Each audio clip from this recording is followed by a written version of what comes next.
All right, let's be done with this file and just open a new blank file. I have another 5x7 or 7x5 file opened and ready to go. We're going to move on to the brush tool. And the brush tool you can think of as a standard paintbrush. You can picture all the different paintbrushes an artist might have. Some are narrow and thin, some are fluffy and wispy, some are kind of a fan shape. And the way they put ink on paper is different based on how stiff the brush is, how long the bristles are, etc. So Photoshop works like a digital paintbrush, and you can control everything from the angle to the flow. And in class we do have Wacom tablets that we're going to be using, but you don't need that, obviously. A mouse works just fine. But the thing that you gain with a drawing tablet is you gain the pressure sensitivity and the opacity. The harder you push, the harder the flow of the ink coming out of your whatever tool you're using. So we're going to start with the brush. So just go over to the brush over here in the toolbar, or letter B will get the brush for you. And then we're just going to look at our option bar. The first drop down consists of some presets that you have going on, or whatever current tool you're using. I'll just turn that off. And by doing that, you see a bunch of presets in here. If you turn it back on, it's your current tool only. The next item over shows you the size of the brush in pixels, how hard it is. So 0% hardness is a soft brush, and 100% hardness is a hard-edged brush. So you can change from within here what degree of hardness you want. And the size, I usually like to bring my cursor over into the document to get a visual. I don't know what 400 pixels looks like until I actually see it on the document. So you can pick a size, come into your document, and then you can always use the left and right bracket keys. Whoops, not here. But once you select this tool, oh, stop it. How about right there? Once you select this tool, we can now use the left and right bracket keys on our keyboard to make this bigger. Just going to undo a couple of steps and come back to this window. The most recent brushes you've used will show up here, but what we do have are a bunch of folders. We have general brushes, and if we twirl that open, we have a soft round and a hard round. These first two options, and if your display looks a little bit different, it can be tweaked in this dialog right here where the gear is. It's not really a big deal. Mine were filling up a full line each until recently, and I'm not entirely sure how I did that. But at any rate, the first two tools are just regular, a soft brush and a hard round brush. Those are the standard ones for mouse users. The next ones down, excuse me, offer pressure sensitivity for tablet users. So they're going to understand the angle that you're holding the pen in the actual physical pen for the tablet, and they're going to understand how hard you're pushing. So these four tools, or the rest of these tools, are pressure sensitive. We have, just to show you some of the brushes, we have dry media brushes, and a lot of these are new. They weren't all called Kyle something until just recently, and I happened to take a peek at this, and this award-winning designer, Kyle T. Webster, has put some brushes out there that they're now using in Photoshop. So we have some dry media, we have some wet media. We'll see how we can actually paint with these and layer on paint color or smudge paints together. We have special effect brushes, splatters, screen toning. The general brushes is the same as up here. I think I might have appended it twice. Yeah, I think I appended all of them twice. Okay, let's go to the general brushes, and let's just pick a soft round brush at 175 pixels, and we'll double click on it, and that selects it and brings it over here. We're going to come back to this folder in just a second, but first let's look at our mode. We have all these different blending modes, just like we would have over here in our layer. If you paint or use the brush tool with a blending tool, you can't change your mind later. However, if you keep it in normal mode and just start painting, I'm using black right now, I can always come to this layer and change my blending mode here and change my mind at any time. So, excuse me, changing your blend mode or opacity right here is not necessarily needed because you can always change it non-destructively over here. If you were to change the opacity, I'll just switch to a color right now instead, put a color on top, and paint with this opacity at 58%, that's a one and done. Now you can see both of my colors are on this layer, and I can change the opacity over here. Excuse me. Seem to have a little froggy in my mouth. Throat. Jeez. Okay, moving on. I'm going to change this back to 100%. The airbrush tool and the flow. If you've ever seen people actually work with airbrushes, they're basically spraying paint down, and the amount of flow coming out is controlled by their finger on the airbrush tool.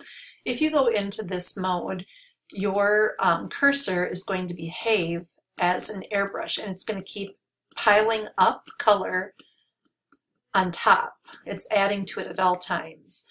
I'm going to undo that, or whoops, it's this one. This is something that certainly is easier with a drawing tablet as well. This icon has to do with if it's turned on, when you use pressure on your drawing tablet, it's going to control the opacity. So a lighter touch is a lighter opacity, a harder touch is a harder or darker opacity. And then way over here, we have, if this is on, always use pressure for size.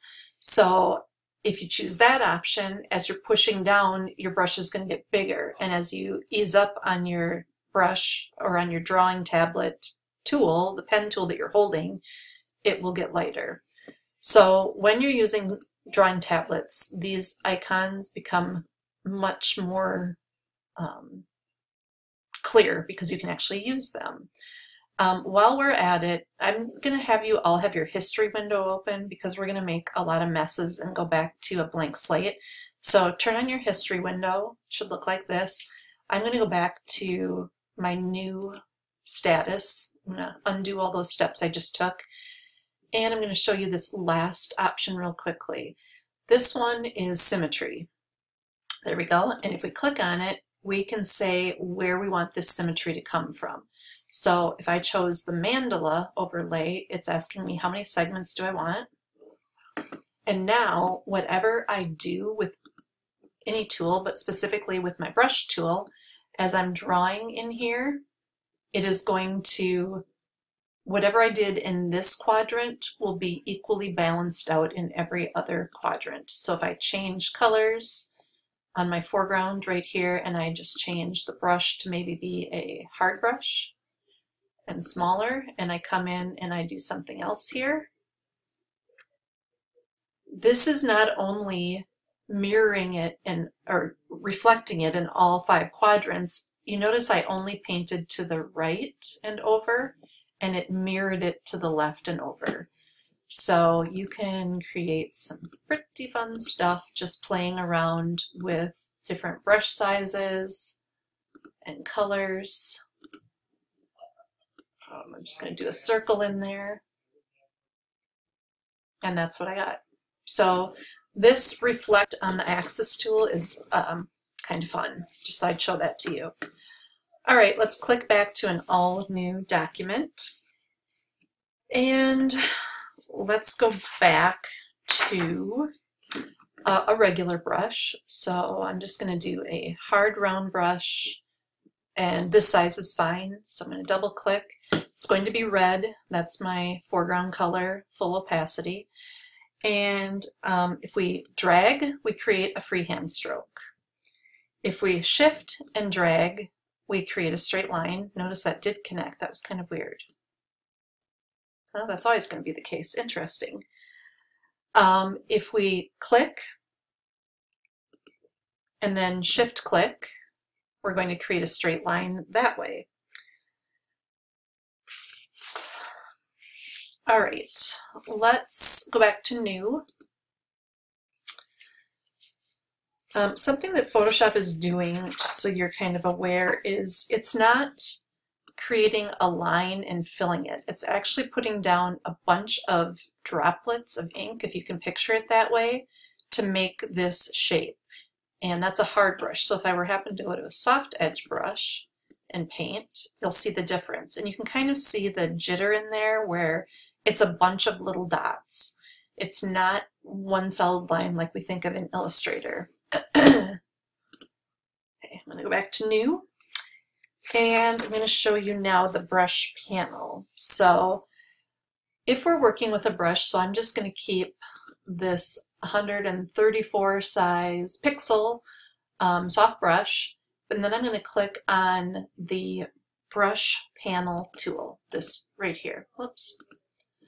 This is going to bring up two windows, brush setting and brushes. So this is a shortcut to what we were seeing up here. These are all of our different media brushes.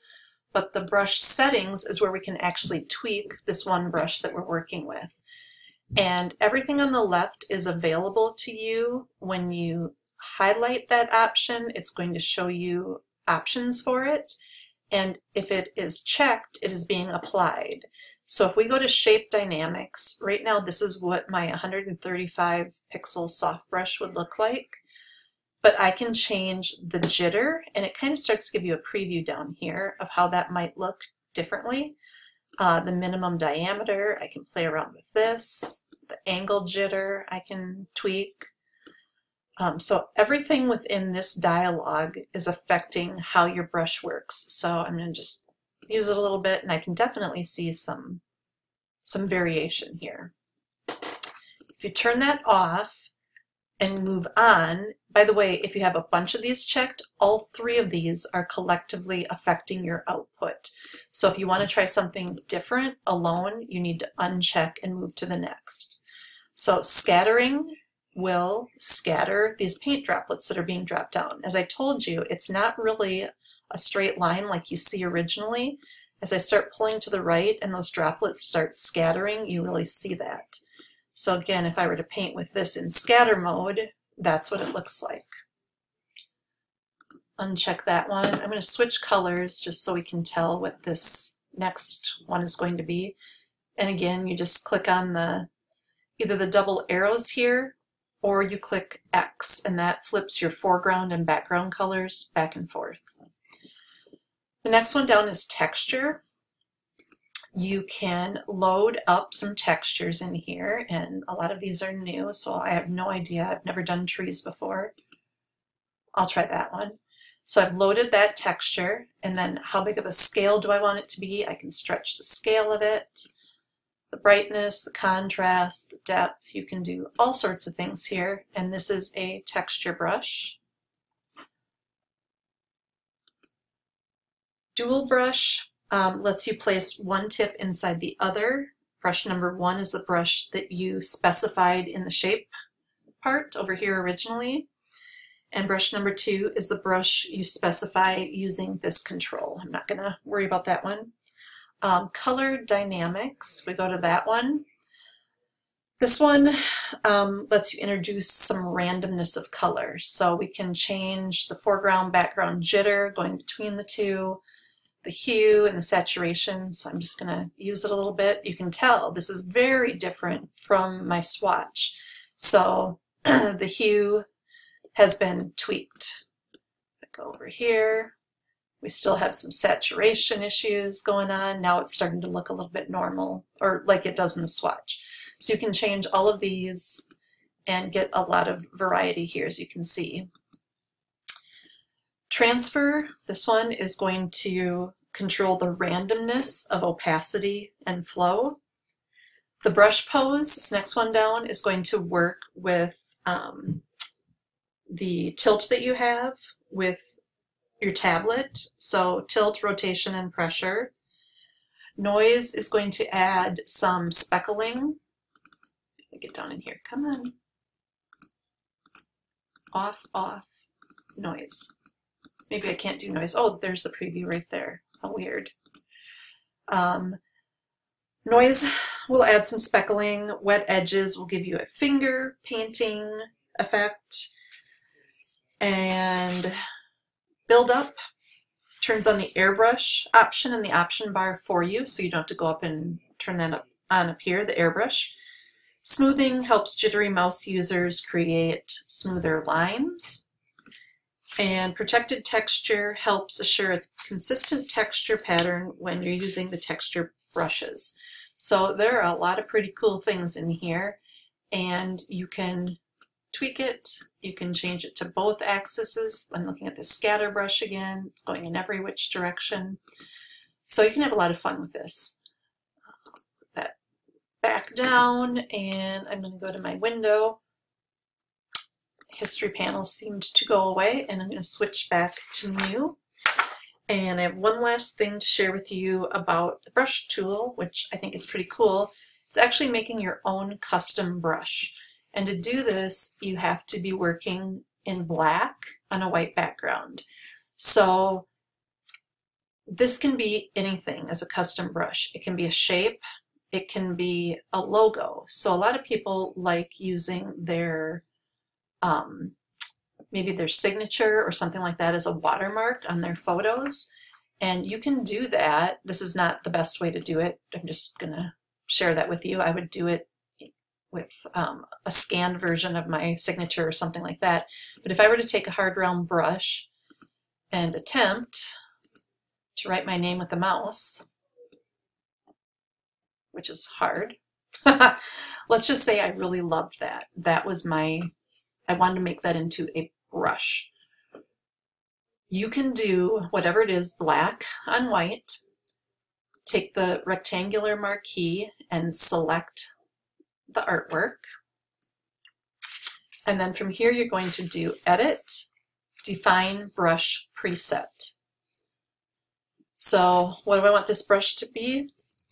Brenda Signature. I can see a preview of it here. It's got a number assigned to it, and I'm just going to say OK. Now what we just did as a layer is perfectly, we're done with it completely. We can go back to an all new document. But now in my brush panel, I can come down to the bottom and I see some of these others. They show you a little version of what it looks like if you click once, and then if you use it as like a stroke. So here's my brush. And if I make it a little bit smaller, which I got to get out of this window to do, there we go, whoops. All I have to do is click once and it puts down that custom brush. So you can think that if you were doing photography, you could make this smaller, you could make it a new layer, obviously you would do that, and you could then change the opacity of it so you could see your photo through it. If it were white, for example, you can select it as a layer and transform it so you can spin it around if that's the way you wanted to stamp it. This is not a tool that you would likely use as an actual painting brush, but if you wanted to, you could.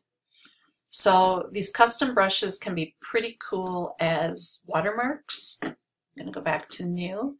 I'm also going to show you in the shape tools down here, under your rectangle, your ellipse, all these different shapes, you have a custom shape tool at the very bottom. And the shapes that are available to you are up here in this menu. And it's funny because it used to be things like arrows and things you used, and now all of a sudden it's leaves, barns, boats. If you go on this gear, there's an option to append, which means add the default shapes. And I'm going to say OK because they're great. Where are they? Legacy shapes. I don't know why I have duplicates of all these. But in the legacy shapes, we have things like arrows. Those can be really helpful. We have things like banners and awards. We have like talk bubbles and ornaments and all sorts of cool things. So if you wanted to make a stamp out of a crown, I'm going to pick that one.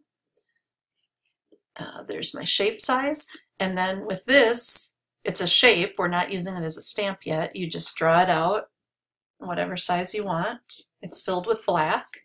So it's black on a white background, and then that same process. We just use the rectangular marquee to select it, and then we say Edit, Define as a brush, and I would call this one my crown.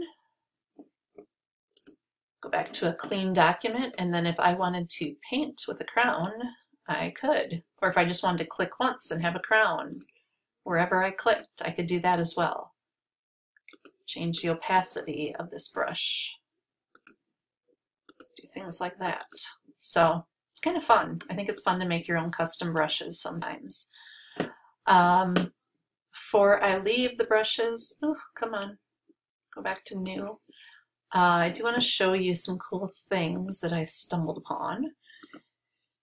In our special effect brushes, really don't know why these, I don't know why I have such little previews of all of these. It makes me very annoyed. Perhaps it was under Dry, Kyle's Ultimate. Here we go, I think this is the one. Nope. There's one that's leaves and it's really cool. I don't know why my previews are so darn small. Oh gosh. But these are some of those Kyle brushes that they've added, so you can tell that we've got some cool different looks, kind of almost charcoal-y or whatever. So experiment with the brushes, have fun with them, and that is all for brushes.